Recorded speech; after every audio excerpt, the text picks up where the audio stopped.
There we go. Well, that's crazy. I thought I was recording. I guess I wasn't. I wanted to let you know about my childhood because Jessie V just did a video. She's one of my favorite YouTubers, and I have several favorites, but she just did one that's called Cursed Barbie Photos. There's something very wrong with the Barbie camera, and I had one, but nothing ever happened weird with that camera for me.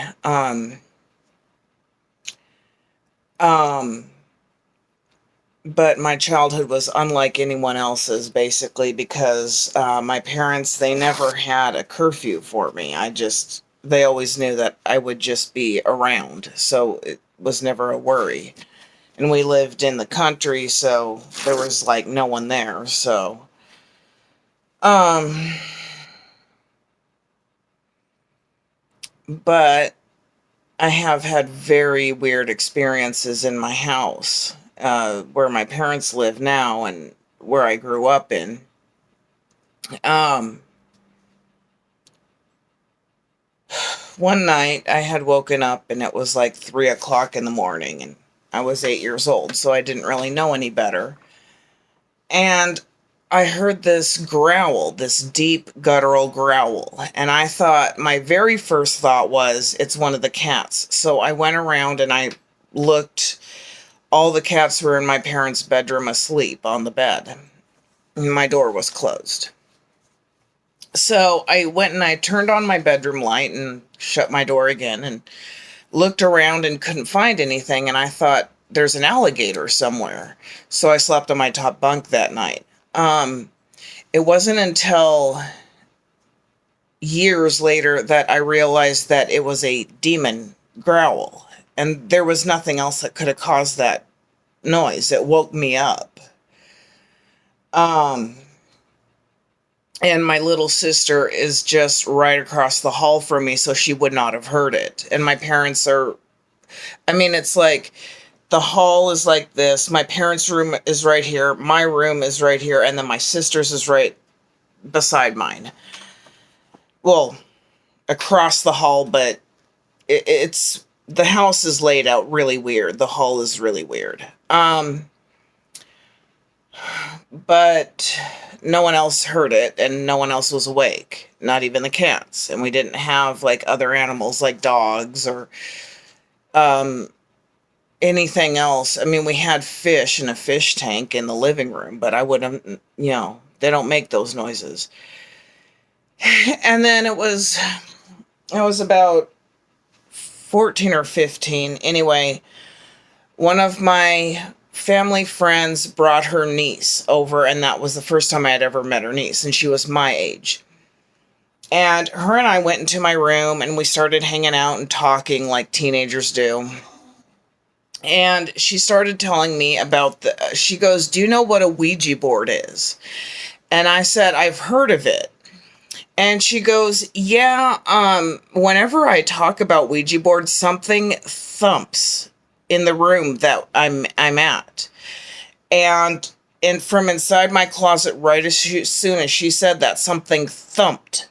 And I said, and we both looked at my closet, the doors were open. And I said, "Did you hear that?" And she goes, "Yeah," and everything was still in its place the way it had been. And she goes, "This is freaking me out. Let's go outside and talk." So we did. And then that night, after she had already left and we had dinner and everything, and I went to bed. And I had woken up because I had a Furby in my closet and the batteries were gone. They were dead. And that's why I had it just sitting in my closet. I was too old to be playing with it anymore. And I had it when I was like 10 or 11. I was really obsessed with Furbies. I was so obsessed. I got all the McDonald's ones, Furby babies, Furby buddies, Furby clock, which I could go and grab and show you guys, but it doesn't work anymore, but unfortunately. But I had everything Furby. I had Furby cups, Furby plates, Furby earrings, Furby shirt, Furby everything. Um, but I hadn't played with them in years, and I had my Furby sitting up on my in my closet on a box, on top of a box. And I had gone to sleep, and it was about anywhere from like 2 or 3 in the morning. I didn't really check the time, but I'm assuming that that's what it was, because I woke up all groggy because my Furby was sitting there having a conversation with itself in my closet, and it hadn't worked in months. I mean, the batteries were all dead, and one was even missing from because they, on the bottom, they have a battery pack. You have to unscrew it and lift up the thing to put new batteries, and it's the lid has, you put batteries in that, and you put batteries in the I think, I don't really remember exactly how you do it, but the battery pack was, all the batteries had been dead, and I took one of the batteries months before because my Furby was making weird noises and stuff. So I thought, well, the batteries are dying. So I just took one of the batteries out, and I tried using it on my remote, but didn't work for the TV. So I just threw it away and just completely forgot about it. So when the Furby started going and having a conversation with itself, like it was my Furbies never, like, everyone always said, oh, if you say things enough in front of a Furby, it will start repeating it. My Furbies have never repeated anything I've ever said. And they only have a certain vocabulary, which is called Furbish, which is their language. They will start to speak English after, you use it after a little while, because that's how it's programmed to do it. It's an electronic toy. So, it started talking about just the weirdest things. It said, how is the outside world today? And it would say, how one of the things that it said was, how is the outside world today? And then it answered its own question by saying something like, I found a dead body today. And it freaked me the hell out. I obviously didn't have voice recorder or tape recorders or anything like that at the time. There was no camera phones. Cell phones were very rare to find. Only the richest people had them, and it was only one. So I don't know how any of that ever.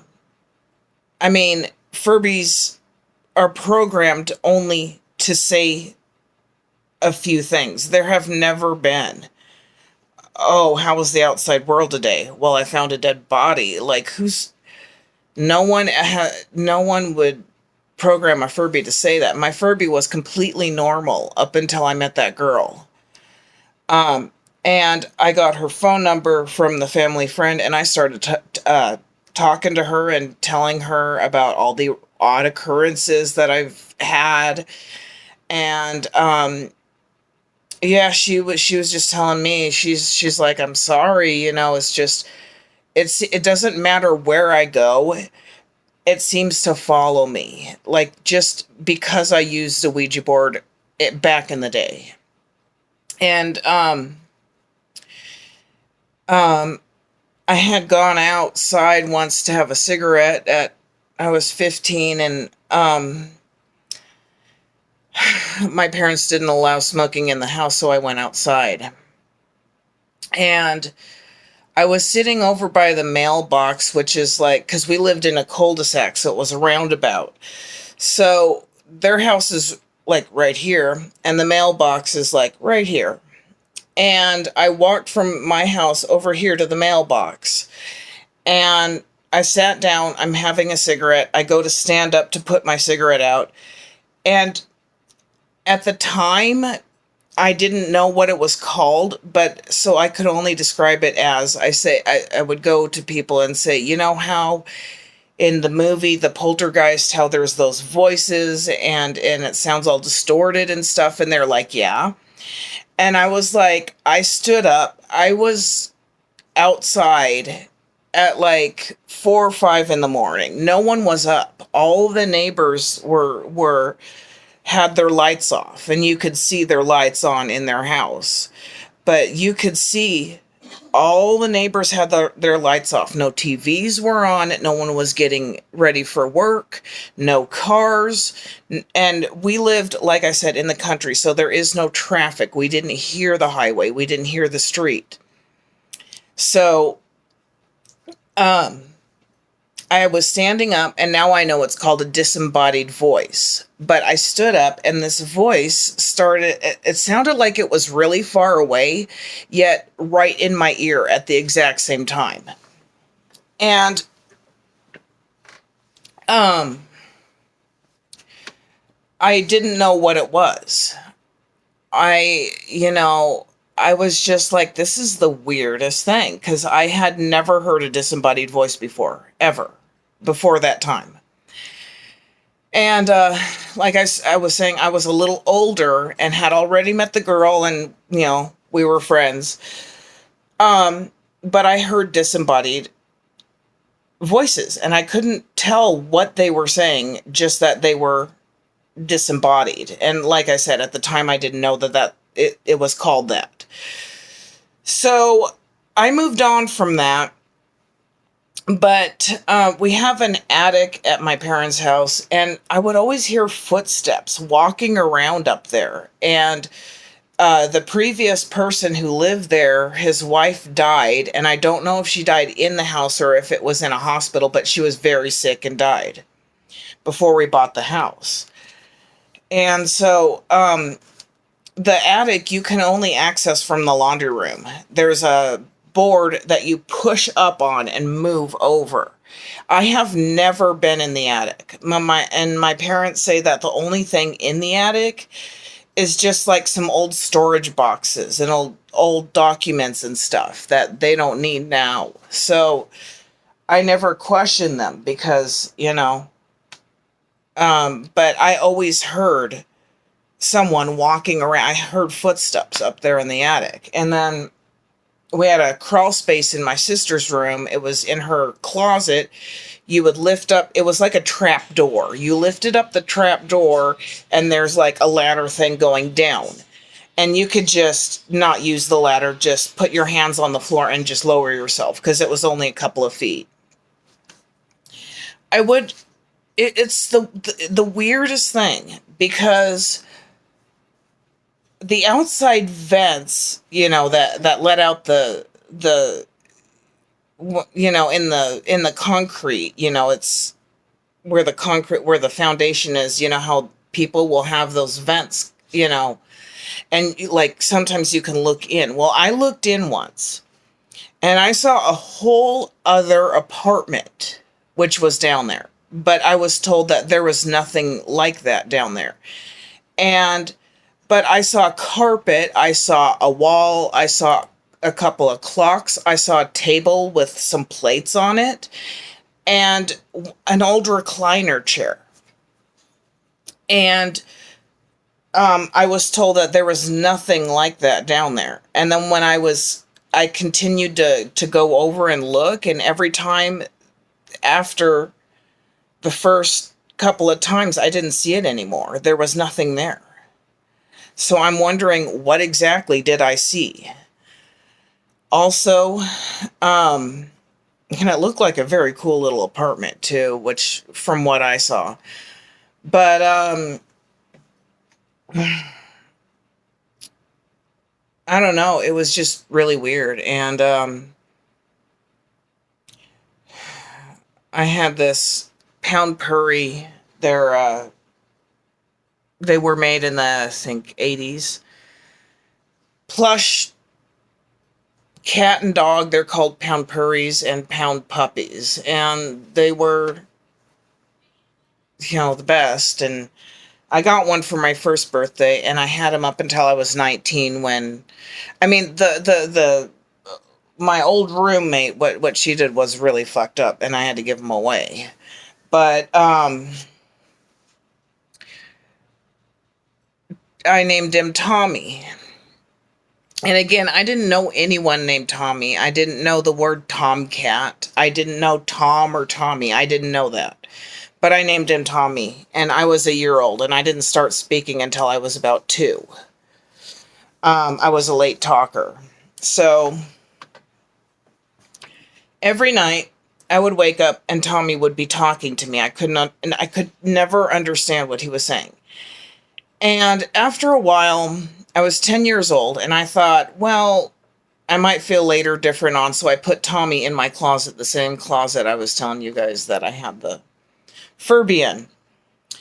This was before, I had met her, but then after I had met that girl and we were talking and stuff, after all those odd occurrences, I was 18 and I was doing some spring cleaning. My bedroom was always a huge mess. My parents always tried to get me to clean it,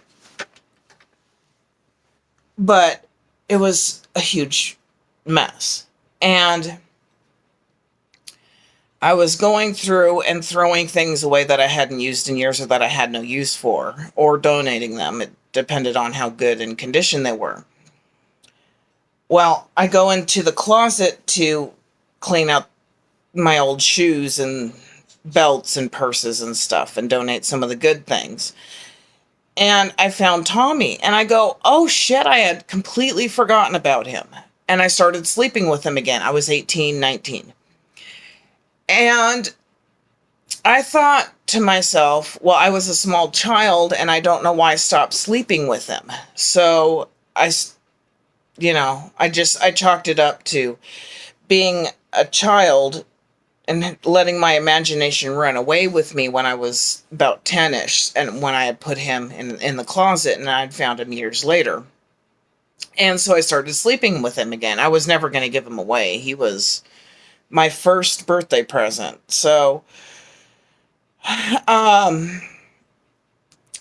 so I started sleeping with him again, and at 19, I woke up in the middle of the night because I heard voices right by my ear. I looked over and Tommy, the cat, the pound purry, was just right there. And I had set him on the pillow next to me, and he was still there, but I was hearing talking. And I was thinking, oh shit, that's why I put him in the closet. But nonetheless, I love that cat because, again, he was my first birthday present. And when I was 19, still at 19, I moved out and I went to go live with a friend and her kids. And she had a 5-year-old son and not a newborn, a couple of months old baby daughter. And the baby got so attached to Tommy, so I let her play with it and sleep with it and stuff. And I was just loaning it to her. But then my roommate goes and says, look what your Aunt Amy gave you. And she would always carry it with her. And I thought, man, I really wish she wouldn't have said that, because I was just loaning her daughter my cat. But I ended up giving it to her because I can't just take it away from her after her mom said, oh yeah, look what she's giving you. She was supposed to be just borrowing it, but I had to let him go because I couldn't just take it away from a child. And I just, that made me kind of angry at her mom, but at the same time, I still have the memories and photos, which still not enough. And I don't ever talk to my roommates anymore, my old roommates. They're bad people, so I had to give them up, and I was not happy about that. I'm still not happy about that. Anyway, that was the story about my haunted childhood and my weird childhood. I have had so many paranormal experiences, it's insane. And, just, if anyone ever wants more stories, just let me know and I will tell them about all the paranormal shit that has happened in my life. I was adopted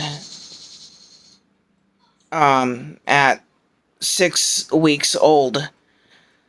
So I had a pretty traumatic time up until I was adopted. My birth mother did some things that are very bad and quite shocking, and I didn't believe at first. I I didn't believe any of the stories at first about her. So if anyone wants to hear my stories, even with like my birth parents and stuff, definitely leave it in the comments below. Because I would be very happy to, I guess, get it off my chest and let you know what all has happened to me throughout my life. But, yeah, it's like story time after story time after story time. My life is not dull, not in the slightest.